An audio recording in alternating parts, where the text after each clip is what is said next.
Je me suis toujours intéressé à la politique et aux idéologies politiques. Mais il y a de ça 10-12 ans à peu près, j'ai rencontré une nana qui était très sympa, quoique très de gauche, hein, mais très sympa, qui m'a parlé d'une idéologie politique dont on m'avait jamais fait part, que je connaissais pas du tout, qui est celle de l'intersectionnalité. Alors l'intersectionnalité c'est quoi? C'est une idéologie plutôt qui provient de la gauche, qui vise en fait à croiser les luttes minoritaires contre un ennemi commun. Alors, les luttes minoritaires, entendez donc les luttes minoritaires de gauche, à savoir les féministes, les minorités ethniques et culturelles, hein, et les luttes homosexuelles, enfin LGBT. Je vais dire homosexuel, je préfère dire homo parce que LGBT, c'est un peu particulier et que maintenant il y a plein d'autres lettres, c'est LGBTIQ plus A, je sais pas quoi. Homo, au moins on comprend quoi. Donc voilà, c'est l'intersectionnalité, c'est ça. C'est finalement croiser les luttes face à l'ennemi. Alors quel serait cet ennemi? Bah, je vous le donne en mille, hein, forcément le même qu'à chaque fois, à savoir l'occidental, mais plus particulièrement l'homme occidental, on va dire blanc, hétérosexuel, catholique, euh, peut-être d'un naturel plutôt capitaliste de droite, hein. Voilà, ça serait l'ennemi commun de ces compétences croisées, de ces minorités croisées. Alors quand cette fille m'a parlé de ça, j'ai tout de suite senti que c'était un peu malsain, dans le sens où c'est un truc qui fonctionnerait jamais. Pourquoi? Parce qu'en fait, on est toujours amené finalement à privilégier et à favoriser le groupe duquel on vient finalement, à prioriser son propre groupe tout simplement pour son propre bien et pour le bien de ce groupe même. Et aujourd'hui, en fait, l'intersectionnalité, ça s'est un petit peu redessiné finalement en trois vrais castes qui seraient les féministes, les musulmans, les arabo-musulmans vivant en France et les homos, quoi, les homos LGBT. Bon, je vais dire LGBT quand même, mais bon, je m'arrêterai LGBT. Donc voilà, ça s'est arrêté sur ces trois grandes castes-là. Et en fait, déjà, dès cette époque-là, c'est-à-dire il y a une dizaine d'années, on a pu sentir que finalement il y avait des contradictions entre ces groupes-là. Il y a des contradictions entre les féministes et entre les homos LGBT, les LGBT. On l'a vu avec les féministes et les trans qui sont beaucoup confrontés, tout simplement parce que les féministes purs et durs luttent pour une cause féminine de la femme, comment dire, de la femme originelle, hein. Donc c'est pas que pour que tous les mecs, en fait, qui se prennent pour des femmes, commencent à venir s'agréger à tout ça, à ce mouvement-là, et à profiter des luttes féministes, hein. Les féministes originelles ont aucune envie de voir, par exemple, des mecs débarquer avec leur testostérone dans des toilettes pour femmes, ou des mecs débarquer avec leur testostérone toujours et leur musculature, par exemple, bien masculine, dans des compétitions de sport féminin. Ce qui, on a pu le voir, a amené à beaucoup de problématiques, à savoir que des athlètes sportifs masculins qui avaient des résultats relativement bas, une fois qu'ils devenaient trans et qui concouraient ensuite dans les sports féminins, arrivaient à première ou seconde place. Voilà. Ensuite, on peut voir aussi des contradictions entre les arabo-musulmans, hein, qui sont très présents quand même en France, et avec les mouvements LGBT, voire les féministes eux-mêmes, tout simplement pour une question de leur éthique religieuse. Par exemple, dans l'islam, l'homosexualité est très mal vue. Je ne crois pas qu'il y ait de mention très spécifique dans le Coran sur l'homosexualité. Par contre, à l'heure actuelle, énormément de pays musulmans interdisent l'homosexualité, voire la condamnent, par exemple, hein. Et puis, ils peuvent entrer en contradiction, notamment aussi avec les féministes, puisque dans l'islam, il y a une certaine soumission de la femme qui est demandée par la religion et qui finalement rentre en confrontation avec le combat féministe, qui est de plus ou moins niveler la femme et l'homme en vérité. Il était donc clair que cette intersectionnalité, ça ne ferait pas long feu, hein, d'autant plus que, comme je vous le rappelle, hein, l'intersectionnalité, c'était fait pour plutôt combattre l'homme occidental. Alors, c'est vraiment l'idéologie de gauche à chaque fois, de combattre plus ou moins l'homme occidental, parce que, pour deux raisons en fait, hein, parce que c'est l'ennemi désigné, puisque on va percevoir que c'est l'ennemi majoritaire, et d'autre part, ça c'est très de gauche aussi, c'est le combat le plus simple à mener. L'homme occidental, en vérité, actuellement, c'est la proie la plus facile puisque la moins dangereuse. Hein. Je veux dire, l'homme occidental, par exemple, hétérosexuel, ne va rien revendiquer puisque pour lui, il va vivre son hétérosexualité normalement, il ne va pas en faire grand cas et il ne va pas demander à ce que cette hétérosexualité soit revendiquée socialement ou publiquement, il s'en fout. Et d'autre part, l'homme occidental, catholique aussi, je ne vais pas vous faire l'affront de vous expliquer pourquoi le catholicisme est peut-être la religion la plus, du moins la moins contraignante envers les non-catholiques, et puis aussi la plus bienveillante envers les non-catholiques. En vérité, aujourd'hui, le catholicisme, lui aussi, ne revendique rien de spécifique, sinon rester le catholicisme qu'il est devenu, le catholicisme moderne. Mais voilà, socialement, le catholicisme, en fait, ne crée aucune demande, n'a aucune finalement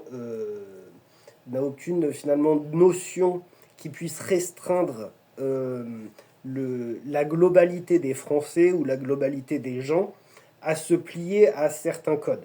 Et alors donc c'est un combat de gauche qui est très pratique parce que ça va permettre l'intersectionnalité, comme beaucoup de combats de gauche finalement, de se parer des atours de la gloire et de gloire finalement sans prendre de risques, puisque finalement l'ennemi qu'on attaque ne contre pas parce qu'il n'a pas particulièrement de revendications finalement, sinon être simplement celui qu'il est au quotidien, sans finalement forcément empiéter sur les autres.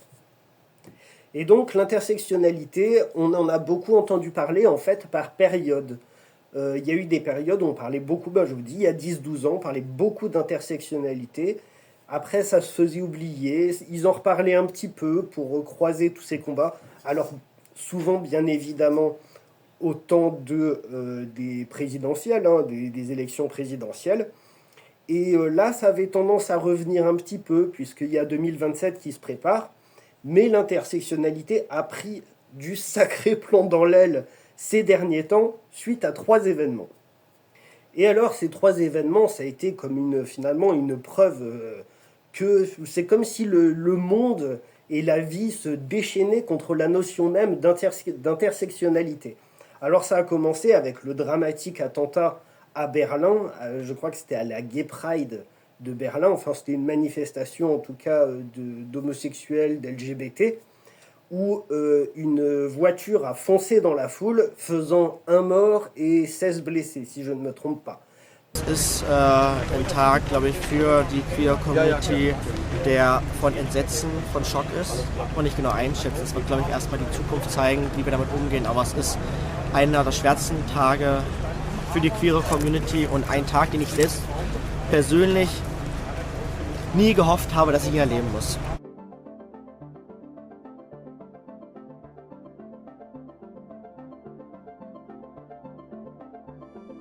Ich bin den Einsatzkräften der Berliner Polizei und der Berliner Feuerwehr sehr, sehr dankbar, die sehr schnell hier vor Ort waren, sehr schnell gehandelt haben mit der Versorgung der Verletzten, was gerade ja noch läuft. Ich kann nur sagen, dass Berlin als Stadt der Freiheit und der Vielfalt sich weiter stärken wird und positionieren wird. Wir werden uns unsere Art und Weise des Lebens und des Zusammenlebens nicht nehmen lassen. Voilà. Alors, cet attentat, bon, certains qui finalement connaissent un petit peu l'actu et arrivent à joindre, à faire des liens dans leur tête, on l'a très vite vu venir, hein, mais on a rapidement appris qu'il s'agissait d'un certain, je vais vous noter ça, alors j'ai fait mon petit paplard, je vais vous expliquer pourquoi. C'était un certain Anis Amri, hein, mais pas seulement Anis Amri, puisque ce type-là avait des alias, d'autres noms. Donc Anis Amri, notre Anis Amri, alias Ahmed Gazloul, alias Anis Amir, alias Ahmad Zarzour, alias Ahmed Al-Majri, alias Mohamed Assa.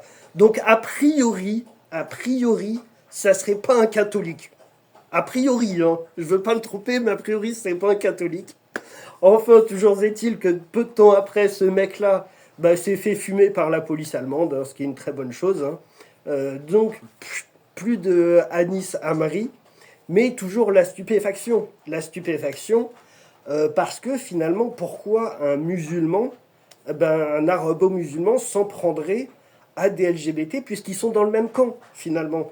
C'est très étonnant. D'ailleurs, il y a eu une militante LGBT, je crois, allemande, qui a dit qu'elle aurait espéré que cet attentat était perpétré par un blanc catholique. Je vous laisse voir ça, c'est du caviar. Diese Nachrichten zu bekommen, dass beim CSD ein Auto reingerast ist, ein Mann in einem Auto. Und was auch für mich schockierend war, ist, dass das Erste, was ich gedacht habe, war, hoffentlich ist es kein Kanake, hoffentlich ist es eine christliche weiße Person, aber es war es nicht. Und da zeigt sich dann wieder Intersektionalität. Wir kämpfen nicht alle die gleichen Kämpfe, aber wir sind füreinander da in Momenten wie diesen. And that's beautiful. Alors, le fait que cette militante de gauche nous dise qu'elle espère que l'attaque vient d'un blanc catholique, qu'est-ce que ça veut dire ? Finalement, si on sait lire un peu l'humain, ça veut dire qu'elle savait pertinemment que l'attaque ne viendrait pas d'un blanc catholique. Et ça veut dire quoi aussi ? Ça veut dire que ces gens-là savent, au fond d'eux, pertinemment, que le danger, ce n'est pas les blancs catholiques. Autre événement, vous avez entendu peut-être parler de cette célèbre DJ, enfin célèbre, il paraît qu'elle est célèbre, mais je m'intéresse pas trop à la musique, alors voilà. Cette célèbre DJ, c'est une lesbienne obèse, Barbara Butch. Alors, lesbienne obèse, attention, c'est pas du tout péjoratif quand je dis ça. Elle est lesbienne et elle est obèse. Donc voilà. Hein. Donc c'est comme si vous me disiez, je suis un barbu brun. Voilà, elle, c'est une lesbienne obèse. Barbara Butch, qui est une fervente défenseur de la gauche depuis longtemps et visage de la gauche. On l'avait vu notamment à la cérémonie d'ouverture des JO, recréer un tableau représentant la scène du Christ. Et en fait, elle est, outre le fait d'être une lesbienne de gauche, elle a eu le malheur pour la gauche d'être juive. Alors ça, vous le savez, j'ai fait une vidéo sur le sujet, l'antisémitisme, tout ça. C'est très problématique parce que elle est attachée, en fait, à son identité juive, je pense. Donc, elle a signé la loi Yadan. La loi Yadan, je vous mettrai un petit encart pour vous expliquer ce que c'est. Par rapport au conflit notamment Israël-Palestine et l'antisémitisme en France. Et en fait, on a pu constater que le fait d'être de gauche, lesbienne et obèse, alors je fais une petite parenthèse, je rappelle obèse, parce que la grossophobie fait partie aujourd'hui des combats de gauche aussi. Hein. Donc, le fait d'être lesbienne et obèse et de gauche n'a pas suffi, en vérité, à la prémunir des attaques de la gauche pro-palestinienne, cette fois. Donc pro-palestinienne, donc à sensibilité arabo-musulmane, on comprend bien. C'est normal, et attention, je ne dis pas le contraire, ça peut s'entendre, c'est normal que les arabo-musulmans se sentent proches de la cause palestinienne. Donc cette DJ à Grenoble, sur la scène, s'est pris des bouteilles dans la tronche, s'est fait siffler, s'est fait insulter. Le concert de la DJ Barbara Butch a été interrompu samedi soir à Grenoble après que des militants pro-palestiniens sont venus perturber le spectacle. D'après les responsables de la programmation du festival du Cabaret Frappé, environ 150 militants se tenaient au devant de la scène avec des banderoles sifflant et insultant l'artiste. La mairie de Grenoble a aussi évoqué des jets de bouteilles en verre et d'autres projectiles visant délibérément la scène. La ville a fini par suspendre la représentation 20 minutes après le début. Ces manifestants ont répondu à l'appel au boycott de militants et d'élus de la France insoumise visant l'artiste de confession juive pour son soutien à la loi Yadan. Ce texte controversé visait à lutter contre les nouvelles formes d'antisémitisme. Il a été retiré au mois d'avril. L'élu local insoumis Alan Brunon, qui était présent, s'est quant à lui félicité d'une manifestation pacifique. Par ailleurs, l'incident a été dénoncé par de nombreuses personnalités politiques, dont le ministre de l'Intérieur Laurent Nunez, qui a fermement condamné l'interruption du concert. D'après lui, l'antisémitisme, les intimidations et la pression n'ont pas leur place dans notre République. Empêcher une artiste de se produire est une atteinte inacceptable à la liberté d'expression et de création. Et c'était un joyeux bordel. Donc à ça, on peut se demander finalement qui à gauche n'aime pas les juifs. Et donc, si on prend l'intersectionnalité dans sa confrontation ou dans son potentiel rapprochement, dans son rapprochement souhaité entre les féministes LGBT et les arabo-musulmans, on peut se demander finalement si elle se fait siffler, insulter, prendre des bouteilles dans la tronche, qui a le lead, qui est le leader de l'intersectionnalité à gauche. Troisième événement, en France cette fois, je crois que ça s'est passé à Clichy. Vous avez peut-être vu les images. Donc encore le fou du bus, on va voir ça, qui est parti dans la rue avec des couteaux et qui a poignardé 3 femmes, dont une enceinte, pour finalement nous dire ce qu'il avait poussé à faire ça. Mais là, 3 femmes qui étaient volontairement apparemment visées, non pas parce qu'elles étaient ce qu'elles étaient, mais parce qu'elles étaient des femmes, tout simplement. Il est armé, attention! Scène de panique lundi à Paris. Attention, il est armé! Attention! Attention! Attention! 3 femmes ont été blessées, dont 2 grièvement par un homme armé de 2 couteaux. Les faits se sont déroulés près de la porte de Clichy en fin de matinée dans le 17e arrondissement de la capitale. Tout à coup, j'ai vu un mouvement de foule, des gens qui criaient, qui bougeaient un peu partout au niveau du tramway. Je vois un homme armé de 2 couteaux de cuisine qui font à peu près 20 cm, cette taille-là. Et cet homme-là commençait à courir derrière les gens, à leur mettre des coups de couteau. Et donc, qu'est-ce qui a poussé ce jeune homme à faire ça? On peut se le demander. C'est pas ce qu'il fait. C'est vrai qu'il m'a redonné. Il n'y a pas d'Alain. Bon, a priori, ça serait un certain Alain qui l'aurait poussé à faire ça. Je ne sais pas qui est ce Alain, mais bon, on n'en saura pas plus. Bon, après, voilà, vous connaissez, c'est le truc habituel. Il va finir en psychiatrie parce que c'est un fou. Voilà. Allah n'a rien à voir avec l'islam. L'islam n'a rien à voir avec l'islam. Les musulmans n'ont rien à voir avec l'islam. Et l'islamisme n'a rien à voir avec les couteaux de cuisine. Bon, après tout ça, je crois que c'est clair. Ça fait des années que ça dure. On peut faire une grande croix sur l'intersectionnalité. Ce truc-là n'a jamais eu vocation à marcher et clairement ne fonctionne pas. Tout ça pourquoi? C'est simple. Parce que ça soit à gauche ou que ça soit ailleurs, il y a un truc que ces gens-là oublient constamment, c'est la loi du plus fort. La loi du plus fort, c'est une philosophie et un instinct humain qui existe depuis toujours et qui fonctionnera toujours. Donc, souhaiter croiser des luttes, c'est toujours une très bonne idée, mais souhaiter croiser des luttes avec, finalement, des entités qui ont vocation à combattre ce que pourrait, soi-disant, apporter d'éventuels alliés, ça fonctionne pas. On l'a vu tout à l'heure avec les musulmans et les féministes et les LGBT et les musulmans avec les LGBT. Ça ne fonctionne pas. Donc qu'on se rassure, l'intersectionnalité est morte. Faisons une prière, on peut dire une prière pour l'intersectionnalité. Ça n'aura pas fait long feu. Alors après, enfin, on peut quand même s'interroger et se dire, est-ce que finalement, tous ces groupes-là ne vont pas tout de même s'allier quand il faudra voter en 2027 au présidentiel? Je sais pas. Je sais pas parce que beaucoup de féministes aujourd'hui se rendent compte, je pense, des méfaits que peuvent apporter les autres groupes de cette intersectionnalité. On le voit, hein, maintenant on a des féministes de droite, notamment le groupe Némésis, hein, qui ont bien compris d'où venaient certains dangers. Et puis les homos, LGBT, pareil.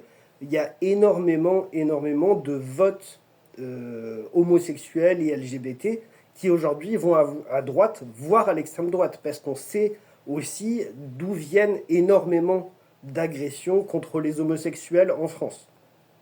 Bon, on va s'arrêter là. J'ai un peu moins le temps de faire des vidéos en ce moment parce que j'ai beaucoup de boulot. Mais je vous dis à très bientôt et prenez soin de vous.